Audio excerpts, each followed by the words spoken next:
It's raining, it's wet, it's windy, it's cold, it's horrible, it's muddy, but it's a lovely day because this has just arrived. The FTX Comet Truggy. Before I get into it, I'd like to say thank you very much to Nick and everybody else on the MSUK-Forum. I'll put a link below. That's the UK's biggest RC forum. Basically, it's free to join, but you can pay for a gold membership, which is £12 a year, and for that you obviously support the forum, and you also get entered into the prize draws. And for the first prize draw of 2019, yours truly was the winner, and this is what I got. The FTX Comet. So today, we're going to do an unboxing video, and we'll see what's what.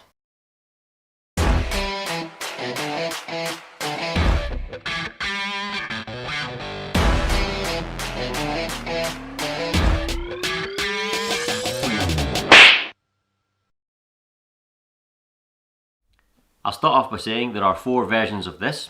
This is the Truggy. You also get a buggy, a monster truck, and a desert cage buggy. The retail price is £70 for all 4. They're all identical, they just have slightly different wheels and tyres, and obviously a different body shell. So what we're going to find out today, this is just an unboxing video and my first thoughts and everything. We're going to basically do a series on, obviously this is a bargain RC car, fully ready to run for £70. Very, very cheap. But we're going to see it's bargain, but is it basement? That's the whole point here. Is it just junk, or are you really getting a very good RC for your money? So, where's the English instructions? That's German, that's French. Alright, we have here, it's got mid-motor setup. Although it looks like it, no, it is mid-motor, just so that's basically, it's near the back of the truck, but it is in front of the rear shock tower. 3-gear gearbox for improved handling and weight transfer. Okay, yeah. So it's got a 3-gear gearbox, very simple, not a lot going on there. Race-inspired double wishbone suspension with captured hinge pins. That's quite good, because that means you don't have to get E-clips and all that horribleness. Nobody likes E-clips. And this is where Tamiya should be embarrassed. This is where Tamiya should really be embarrassed, because you pay, 100, 120, 130, 150 pounds for a Tamiya kit, which you then have to buy electronics for. Here we have a fully ready to run 1/12 Truggy with adjustable oil-filled shock absorbers, Tamiya, and it's also got, I know, full ball bearings, Tamiya, for £70. Tamiya. So yeah, they could learn 1 or 2 things from this. It's got bottom loading. It's got a bottom loading battery tray. Not sure how I feel about that, because what it is, it's got a little recess underneath with a body clip through it. I'm not sure about that, because taking a body shell off isn't much of a hindrance, and with the body clip hanging underneath the chassis, you might get stones and debris hitting it and things, and it might get unstuck, or it might get damaged or whatever. But anyway, that's what it has. We'll see. And when I run it, we'll find out. We'll find out. It might be absolutely fine. It might be spot on. Built-in servo saver. Okay. Angled bell cranks for minimum bump steer. That's good. Chassis mounted standard size 3 kg steering servo. So it takes a standard 110 scale steering servo, 3 kg. That's the normal. It's got a 2.4 GHz radio system.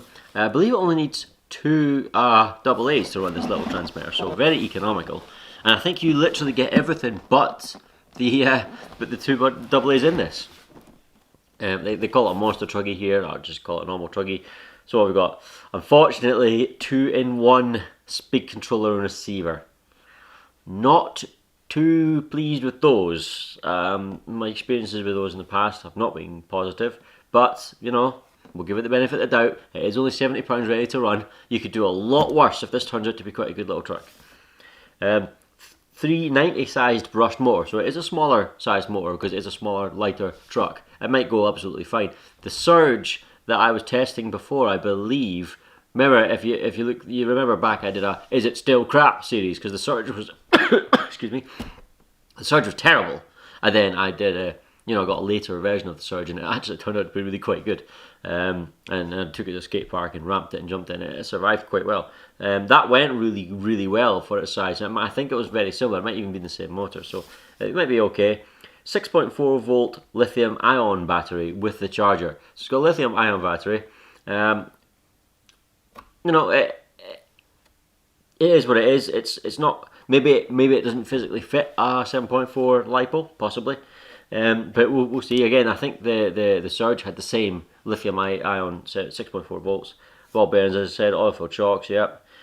Gear diff, we said that. Racing inspired double one. Oh, required to complete 4 AA batteries. The website said 2. The website did say 2, but it says here 4, so, alright. Right, enough of looking at the box. Let's get this thing open.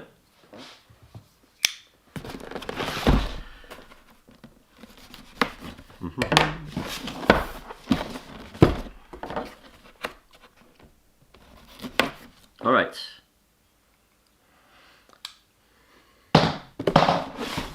Moment of truth. I've not done an unboxing for ages. I'm looking forward to this. Alright. So in the box, first off we have the instruction manual. It's all sealed up. I'll delve into that later. You can see here it's got all 4 versions with the same instruction manual. And there's a USB thing here. I wonder if that's simply the charger. Might well be, tiny little charger there, see? And it also got a pinion, a spare pinion. Now, I'm assuming the pinion will be attached to the car. So the charger was made by Shantou Jinlongji. Shantou Jinlongji. That's what that's all about. So it's got a pinion here. I'm assuming it will be in the car, the standard one. Maybe you just got an option. Gear it up or gear it down, we'll find out. That's quite good. Oh, that's a nice finish. Look at that. That's a really nice finish. That's a lot nicer than it looks on the photographs. Holy. Wow. Is it cable tied down? Yes it is. Let me see. Let's just get this thing done. Come on. That finish is lovely. Get out. There we go. There we are. Transmitter's underneath. I'll get a pair of scissors, hold on. A pair of snips, in fact.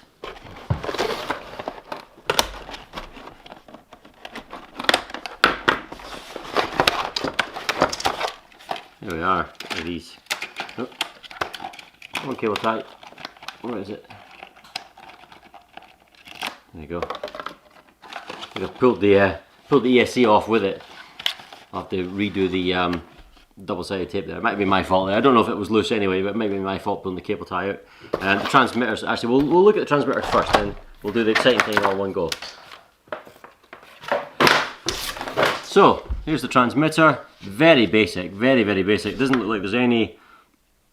there's steering trim, steering rate. There's no throttle trim adjustment? Ah. Steering trim and steering rate, but no throttle trim adjustment at all. Huh. Very light, obviously. Very. It feels cheap, but it is cheap. Let's have a look here. It is, no, this is 2, look. Is that the right way up for you? Yeah, look. Focus. 2 AA's. 2 AA batteries, that's all you need. So the website so the website said 2, the box said 4, but the transmitter needs 2. Okay.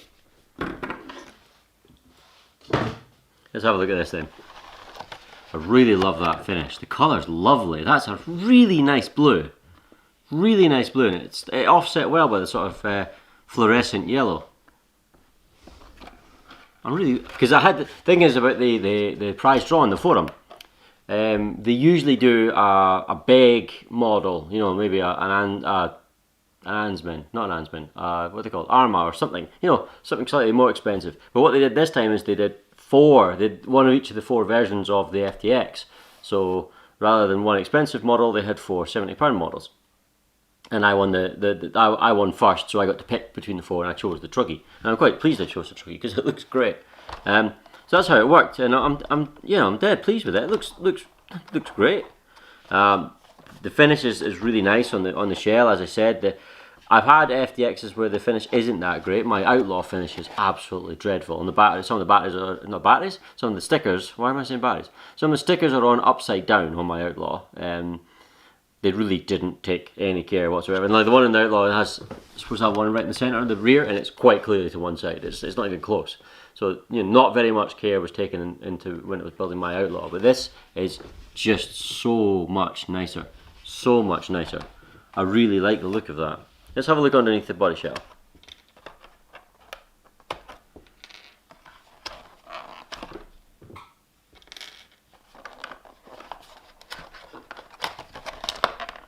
The post holes could be do with being a little bit bigger.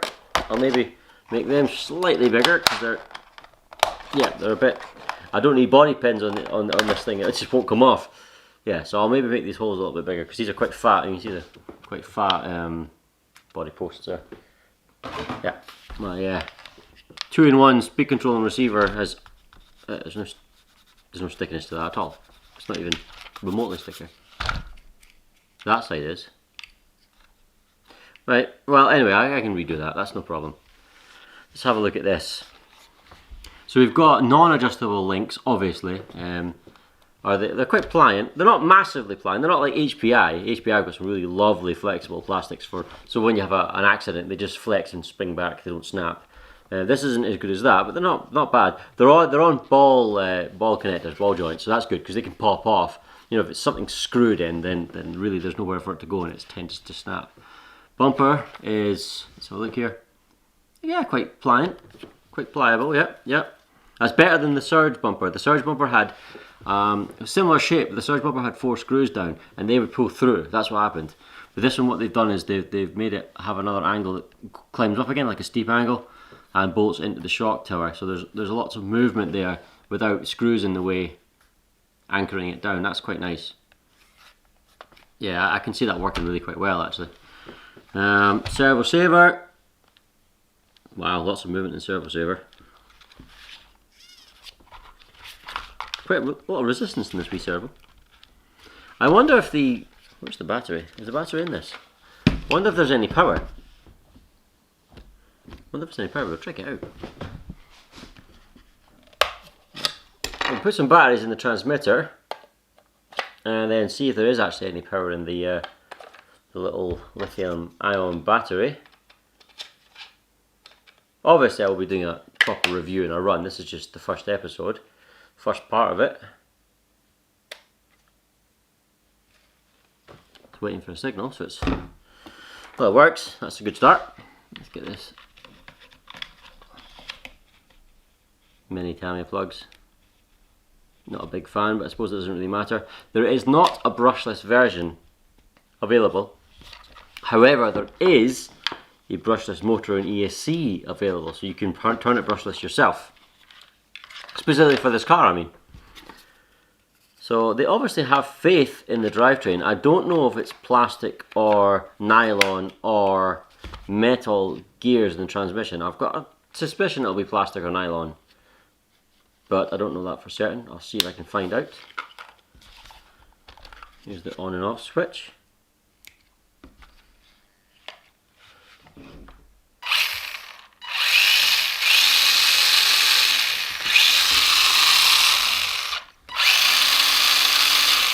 Well, the good news is it's faster in forward than reverse, unlike my Outlaw.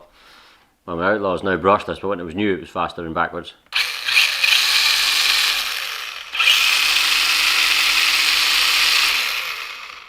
I like the fact that, see the dog bones at the back here? I don't know if you can see them. The dog bones are really fat. They're not metal, they're plastic, but they're very substantial. Like a Tamiya would. Like basic Tamiyas have got plastic drive shafts, but they're big fat things. And they're perfectly strong enough, so I'm happy with that because that was one of the weak points of the Surge. I'm comparing this a lot to the Surge because they're both 1/12 sort of entry level trucks, although the Surge is 4-wheel drive. I think they're sold alongside each other. Gearbox is super slick. The diff in the gearbox is super slick and nice. It feels, I'm not entirely sure because you never know until you take it apart, but it feels like it's greased up or oiled up as opposed to, you know, FTXs of old and many cheap brands where they're dry as a bone. It actually feels quite nice inside. Shocks were a little stiff when I first tried them. They weren't for moving, but now that I've started moving them back and forward. Damping is nice in the back, not quite as nice in the front. That's okay, it's not bad. Quite quiet. Yeah. Now, the box said adjustable, didn't it, for the shock absorbers? Didn't it?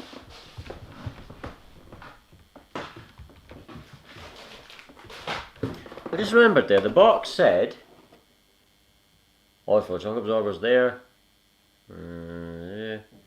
Adjustable oil filled shock absorbers. It says that right there in the box. Don't know if you can see it. It says there adjustable oil filled shock absorbers. And but the picture is not adjustable because they're not threaded shock bodies. There's no threaded shock bodies there. The picture on the box is correct, but I wonder if they mean adjustable as in you can put spacers in. But that's not adjustable. That means you can put spacers in. So that's a little bit of misleading there. The plastic's really nice. Plastic underneath the chassis is really nice. It's really nice feeling. I mean, with older FTX models and lots of cheap brand ones, the plastics just feel nasty. You can tell the quality of a plastic just by sort of touching it. But that is quite lovely actually. I really quite like that.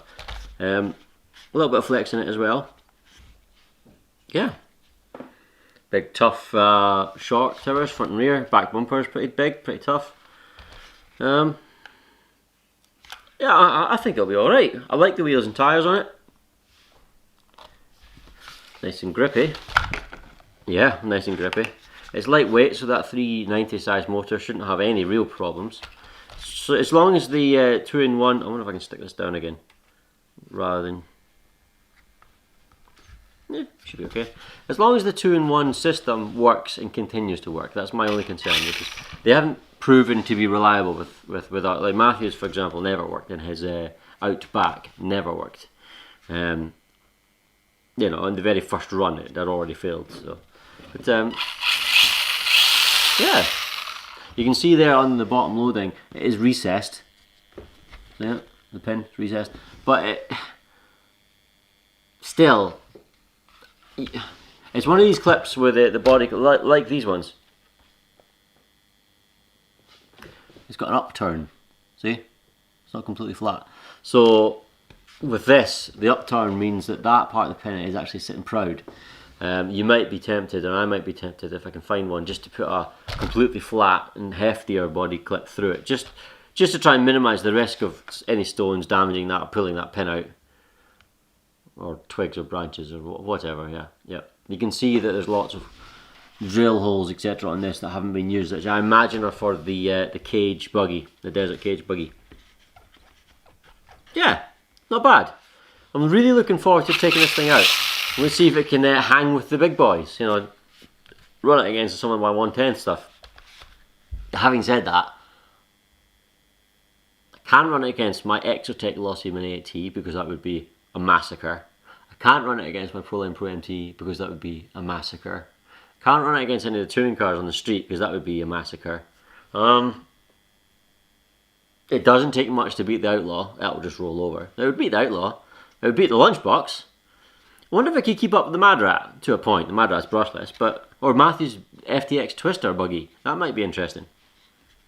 Yeah, that might be very interesting because the FTX Twister's a very good buggy. It's just as good as my Mad Rat, which is in itself a very good buggy. But he's still running a brushed motor, so that might be an interesting comparison.